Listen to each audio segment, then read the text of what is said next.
Assalamualaikum warahmatullahi wabarakatuh. Waalaikumsalam warahmatullahi wabarakatuh. Selamat sore Mbak. Sore. Sebelumnya perkenalkan terlebih dahulu ya Mbak. Saya Latifah Nur Pratiwi. Mbak bisa memanggil saya Latifah. Di sini pada kesempatan kali ini kita akan melakukan sesi konseling kelompok. Alangkah lebih baiknya sebelum kita memulai kegiatan pada kali ini, kita ucapkan basmalah bersama-sama terlebih dahulu. Bismillahirrahmanirrahim. Sebelumnya apakah Mbak di sini sudah pernah melakukan konseling Mbak? Belum nih Mbak, berarti ini yang pertama kali. Ya. Baik, saya akan jelaskan terlebih dahulu apa itu konseling kelompok. Jadi, konseling merupakan sebuah bantuan yang diberikan oleh seorang konselor kepada klien atau konselingnya dalam rangka untuk mencari solusi mengenai masalah-masalah yang sedang dialami oleh klien atau konseling itu sendiri. Nah, dalam sesi konseling ini ada beberapa hal yang perlu diperhatikan, yaitu yang pertama adanya kerahasiaan. Jadi di sini ketika sesi konseling ini berlangsung, Mbah harus bisa menjaga rahasia ataupun data-data yang diberikan oleh teman-teman Mbah atau Mbah sendiri. Nah, tapi Mbah di sini juga harus sama-sama saling terbuka menceritakan apa yang sedang Mbah alami. Dan tentunya dalam sesi konseling ini juga harus ada rasa sukarela, di mana Mbah datang sini dan mengikuti sesi konseling untuk bercerita dan berdiskusi dengan rasa sukarela tanpa adanya paksaan dari pihak manapun. Selain itu, Mbah di sini juga bisa untuk menceritakan hal-hal ataupun masalah-masalah yang Mbah alami saat ini. Begitu nih, Mbah? Lalu dalam sesi konseling ini akan kita batasi waktunya sekitar 15 sampai 30 menit. Begitu nih Mbak, apa bisa dipahami? Oke, baik. Sebelumnya nih Mbak, mungkin saya mau tanya nih, gimana kabar Mbak sore ini? Alhamdulillah. Alhamdulillah. Baik Mbak, sebelumnya kita perkenalan terlebih dahulu nih Mbak. Saya mau tahu namanya mulai dari sini Mbak siapa? Aku Surti. Oke, lanjut. Mbak Kuat. Selanjutnya, Kulo Mbah Yem. dia lanjut. Mbah Kasino. Baik, karena kita tadi sudah berkenalan, kita mungkin mulai langsung saja masuk pada kegiatan konseling kali ini ya Mbak. Mbak di sini bisa mulai menceritakan kira-kira masalah atau hal-hal apa yang sedang Mbak rasakan saat ini. Baik, kita langsung masuk pada sesi kegiatan kita ya Mbak. Boleh diceritakan mengenai masalah-masalah atau hal-hal apa yang sedang Mbak rasakan saat ini yang sekiranya mengganggu pikiran Mbak. Mungkin Mbak Kuat terlebih dahulu bisa menceritakan? Sebelumnya matur nuwun nggih Mbak, sudah memberikan kesempatan saya untuk berbicara. Jadi saya kan sudah tua ya, sekitar sudah hampir 70 tahun.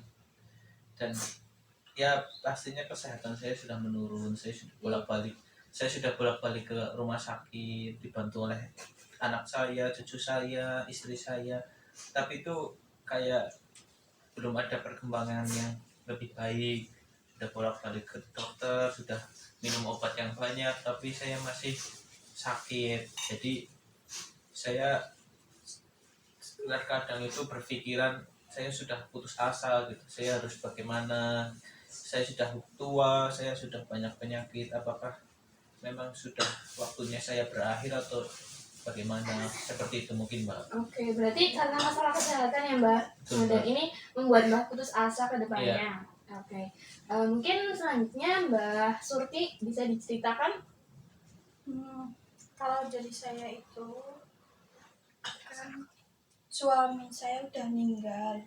Jadi itu saya kayak merasa kesepian gitu aja, kayak gimana ya, nggak ada teman gitulah kan, yang menemani saya dari dulu itu udah nggak ada. Terus punya anak juga ya pada sibuk kerja sendiri gitu, jadi kayak saya kayak hidup sendiri mbak. Oke, anak-anaknya apakah sudah berkeluarga semua, Mbak? Iya, udah berkeluarga semua. Oke, dan Mbak masuk ke panti ini atas dasar kemauan sendiri? Enggak, saya tuh ya pengennya tuh sama anak, tapi ya gitulah, gimana lagi, malah anak saya masukin saya ke sini, ya udah gimana. Oke, kalau Mbak Kuat masuk ke sini atas dasar kemauan sendiri kah? Atau atas dasar apa? Sebetulnya ya bukan kemauan ya, tapi mungkin sebuah keharusan. Saya nggak mau merepotkan anak cucu saya, jadi saya dengan sadar diri ya lebih baik saya lebih dititipkan di sini biar nggak merepotkan mereka. Kalau di sini kan mungkin ada perawatnya bisa ngurusin saya, ngasih obat dan sebagainya. Kalau di rumah kan pasti istri saya dan anak-anak saya kan punya kesibukan masing-masing, nggak cuma ngurusin saya. Oke, lanjut untuk Mbak Iem, silakan. Gimana ya mbak, saya tuh sebenarnya nggak suka di sini. Saya ini lagi senang-senangnya main sama cucu saya. Cucu saya 3 di rumah. Tapi malah anak saya itu mbak, ya Allah, saya itu cuma punya anak 1. Tapi dia itu udah sibuk kerja, jadi saya malah dititipin di sini.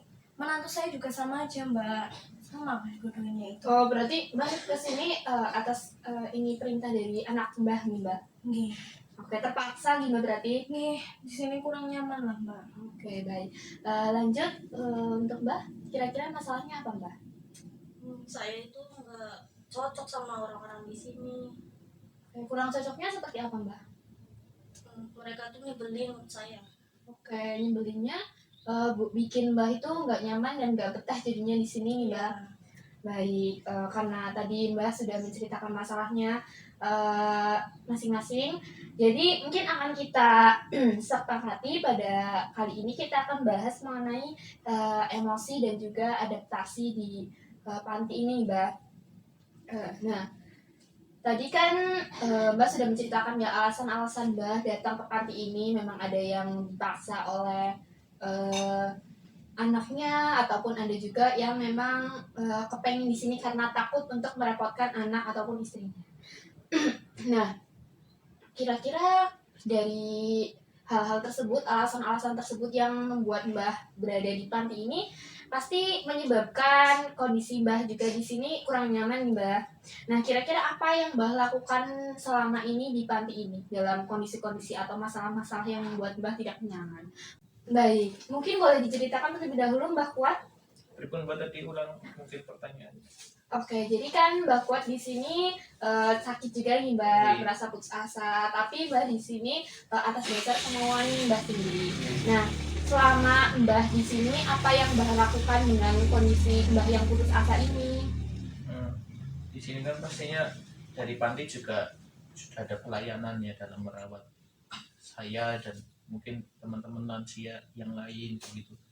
Ya karena sudah tua, saya pasti di sini hanya mendekatkan diri sama Allah aja sih Mbak, karena saya sudah merasa banyak sakit-sakitan, terus ya apalagi yang akan saya lakukan selain beribadah gitu Mbak. Oke, berarti interaksinya lebih kurang ya Mbak, karena Mbak lebih fokus pada kegiatan ibadah Mbak. Interaksi sama lansia lainnya interaksi seperti biasa lah, tapi untuk yang lebih sering saya lebih sering sendiri terus lebih baik beribadah. Oke, tetap dengan pikiran-pikiran Mbah yang cemas tersebut akan. Iya, kadang kalau misal udah merasa putus asa ya, saya mencoba terus mengikuti arahan perawat di sini dokter. Kadang-kadang juga seminggu sekali keluarga menjenguk ke sini. Terus, ya itu yang membuat saya masih kuat sampai sekarang.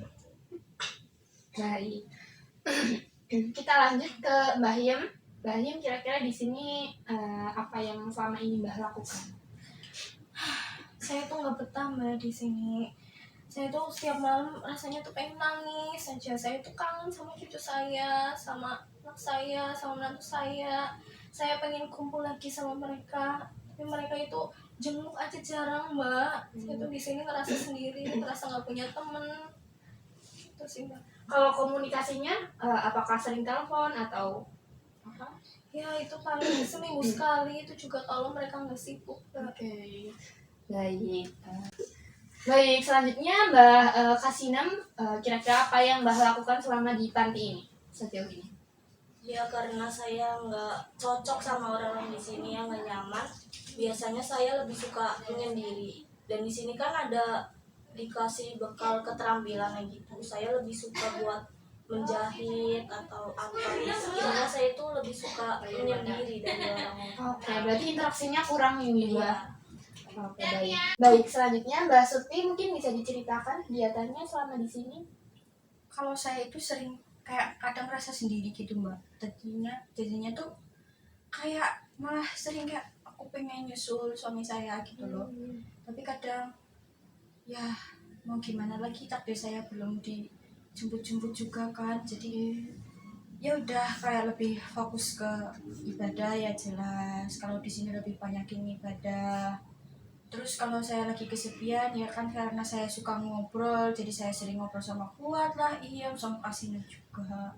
Kayak lebih apa ya, lebih membangun hubungan di sini gitulah daripada saya kayak pengen bikin mati terus loh, kayak saya belum sampai ajalnya juga, makanya ya udahlah mau gimana lagi. Baik. Pastinya dengan masalah-masalah yang Mbak punya masing-masing, ini membuat Mbak di sini merasa sedih nih Mbak. Apalagi dengan setiap apa ya, ngomong apa ya? Udah ya. Tentunya dengan masalah-masalah yang Mbak hadapi saat ini pastinya membuat Mbak cukup sedih ya Mbak. Nah, tapi pasti di sini ada dong hal-hal yang membuat Mbak merasa semangat dan menjadi sebuah dorongan seperti itu. Kira-kira dorongan apa yang membuat Mbak sampai saat ini masih mau bertahan, Mbak? Mungkin dari Mbak Kasinem, silakan. Dari panti biasanya ada acara ya, kegiatan dari luar, dan di situ biasanya kita dikasih permainan atau apa kegiatan yang gitu. Biasanya itu jadi bikin Semangat, saya Mbak. semangat. Yes. Oke, kalau hubungan dengan anggota keluarganya bagaimana, Mbak? Anggota keluarga, alhamdulillah anak cucu masih setiap bulan telepon Oke, tapi kalau datang ke sini bagaimana? datang karena Jauh. mereka jauh. Oh iya. Lalu Mbak datang ke sini atas dasar kemauan sendiri atau bagaimana? Atas dasar kemauan sendiri, nggak mau ngerepotin anak-anak. Oke, baik. Lalu untuk Mbak Hian bagaimana? Apa yang membuat dorongan Mbak sampai saat ini masih bisa bertahan di panti ini? Ya saya paling ini sih mbak, nunggu kehadiran cucu-cucu lah. Itu kan mereka kan ada 3 yang masih kecil-kecil lah, biasanya mereka itu sebulan sekali kesini, jadi itu waktu menunggu mereka untuk datang itu sih yang masih bikin saya semangat. Baik. Lanjut untuk Mbak Kuat sendiri, kira-kira apa yang jadi motivasi atau dorongan? Kalau dorongan kan saya dari diri saya sendiri ya, karena saya kan di sini juga karena kepengen sendiri, karena nggak pengen repotin keluarga. Sebetulnya dari keluarga juga pengen meminta saya pulang, Iya. dan seminggu sekali selain menjenguk juga membujuk saya untuk pulang. Oke, Tapi tapi saya Mbak tetap memilih di iya, sini. tapi saya pengennya di sini karena ya kalau di rumah kan pasti saya harus dirawat dan sebagainya. Saya nggak pengen mengganggu kesibukan anggota keluarga, terutama anak saya seperti itu, karena kan pasti anak saya kan punya kesibukan lain-lain dan punya keluarga sendiri. Tapi hubungannya baik Mbak berarti? Baik, setiap minggu ditengok, kalau nggak ditengok ya telepon. Oke, baik. Lalu untuk Mbak Surti bagaimana Mbak? Apa yang menjadi dorongan Mbak? Kalau saya itu gini mbak, kalau di rumah itu kan kayak sering rasa kesepian ya karena sendiri. Terus kalau di rumah itu kan udah seumuran saya nih, udah banyak yang mati kan. Oke, jadi ngerasa nggak ada temannya nih Mbak? Ya, jadi kayak ya di sini ketemu di sini sama teman-teman itu malah jadi sebuah dorongan gitu loh. Jadi saya itu nggak sendiri di sini, seumuran saya ternyata masih banyak dari desa-desa lain ataupun tempat-tempat lain yang berkumpulnya di sini juga. Berarti karena teman-teman nih Mbak. Oke, baik. Nah, tentunya itu menjadi sebuah semangat yang mendorong Mbah untuk bertahan sampai saat ini. Dan pasti ada juga langkah-langkah lain yang bisa Mbah lakukan dalam mengatasi masalah-masalah Mbah yang Mbah punya saat ini. Salah satunya Mbah juga harus menyadari bahwasannya perasaan atau emosi-emosi yang Mbah punya saat ini, seperti halnya kesepian karena kehilangan suami Mbah, ataupun karena penyakit yang Mbak alami, atau juga karena keterpaksaan ketika di sini, dan juga ketidaknyamanan ketika berada di panti ini, itu harus dikelola dengan baik nih Mbak, karena yang namanya benci, yang namanya perasaan gak suka, penyakit hati, pasti juga tidak boleh secara berlebihan, apalagi dengan memperhatikan kondisi fisik ataupun kesehatan yang Mbah punya. Mbah harus lebih memperhatikan kondisi fisik Mbah dibandingkan dengan perasaan-perasaan kecewa, sedih. Nah, untuk mengatasi hal tersebut, Mbah bisa mungkin sharing-sharing atau cerita-cerita, entah itu ke petugas-petugas atau perawat yang berada di panti ini, atau juga ngobrol dengan teman-teman yang lain. Selain itu juga Mbah bisa menenangkan diri dengan mendekatkan diri kepada Tuhan, beribadah. Selain itu juga Mbah lebih banyaklah berpikir positif dan membangun komunikasi yang baik dengan teman-teman yang lainnya. Seperti kalau misalnya Mbah Kasinem ini mempunyai problem ketidaknyamanan dengan orang-orang yang berada di panti ini, pasti membuat komunikasinya kurang baik Mbah. Nah, sedangkan Mbak Surti ini selalu berusaha untuk bergabung bersama teman-temannya. Itu bisa jadi sebuah solusi atau sebuah tips nih Mbah untuk Mbah Kasinem membangun hubungan yang baik dengan teman-teman Mbah Kasinem itu sendiri. Tapi pasti ada dong Mbak hubungan teman yang dekat, salah satu teman dekat mungkin ada Mbak. Paling saya ke kamar lain sih, soalnya kalau yang sekamar itu nyebelin semua Mbak. Oh, gitu. Nah, mungkin Mbah bisa meminta untuk kepada petugasnya mengganti kamar dengan orang-orang yang Mbah anggap nyaman, karena tentunya dengan lingkungan yang nyaman akan membuat Mbah merasa semakin ini nih Mbah, nyaman untuk berpikir positif juga, mengurangi rasa stres dan emosi nih Mbah. Tentunya Mbak juga perlu damai nih Mbak, jangan dendam, jangan terlalu dipikirin masalah-masalah Mbak, fokus dengan hidup Mbak selanjutnya nih Mbak. Nah mungkin Mbak juga bisa mulai berolahraga pagi, melakukan aktivitas-aktivitas yang positif nih Mbak. Dan terutama juga membuat Mbah itu yang membuat Mbah merasa nyaman, membangun lingkungan yang nyaman juga. Nah, dari sesi konseling ini, kira-kira apakah Mbak sudah bisa untuk melihat gambaran ke depannya mengenai masalah-masalah Mbak? Baik Mbak, tadi kan saya sudah menjelaskan dari sesi konseling kita nih Mbak. Kita juga sudah sama-sama mendengarkan mengenai masalah-masalah teman-teman Mbak yang lain. Dan saya juga sudah memberikan tadi langkah-langkah yang mungkin Mbak bisa lakukan. Nah, kira-kira untuk masalah Mbak sendiri, kira-kira langkah apa yang akan Mbak pilih untuk menangani masalah Mbak ke depannya? Nih paling nih Mbak, kalau kan mikiran banyak mikirin anak, mikirin cucu gitu ya. Tadi paling ya menyibukkan diri lah, gabung sama yang lain, interaksi sama Surti, sama Kasinem, sama Kuat. Ya paling saya juga ya ikut-ikut kegiatan juga yang lain. Mbak, agar supaya Mbak tidak terfokus dengan pikiran-pikiran Mbak ya Mbak, karena dengan cucu Mbak, seperti itu. Nah, lanjut untuk Mbak Kuat sendiri, kira-kira langkah apa yang mungkin Mbak akan ambil dari telah mengikuti sesi konseling ini Mbak? Ya, langkah saya harus tetap optimis. Mbak, semangat nih Mbak, meskipun apapun yang terjadi nih Mbak. Yang penting, pokoknya yang penting saya melakukan yang terbaik. Mbak, jangan lupa untuk tetap semangat bersama dengan teman-teman Mbak di sini. Mbak di sini tidak sendiri Mbak. Oke, lanjut untuk Mbak Kasinem sendiri, kira-kira langkah apa yang Mbak akan lakukan setelah mengikuti sesi konseling ini Mbak? Ya karena saya nggak nyaman sama teman kamar ya, paling saya nanti sesuai anjuran Mbak ya, saya minta pindah kamar saja. Nah, baik. Oke, lanjut untuk Mbak Surti. Kalau Mbak Surti, kira-kira langkah apa yang akan Mbak ambil? gini Mbak, nggak usah terlalu pusing. Kayak saya kan awalnya kayak mikirnya pengen mati Iya. terus gitu. Tapi kan ya mau gimana lagi, sekarang ya Balik bercanda aja. Ya orang lah. Kayak ya udah main sama mereka aja, atau Banyakin sama- kegiatan positif nih, Mbak. iya sama kayak ya udahlah pasrah karo Gusti Allah kabeh. Nggih. Yang jelas mbah-mbah di sini semuanya harus sama-sama tetap semangat nih Mbak. Jangan lupa untuk saling menguatkan satu sama lain, bercerita-cerita kalau sekiranya Mbah ini butuh teman curhat, dan kira-kira kalau misalnya ada masalah atau hal-hal yang perlu dibicarakan, silakan Mbah bisa menghubungi petugas atau Mbah juga bisa bercerita dengan saya. Seperti itu nih Mbak.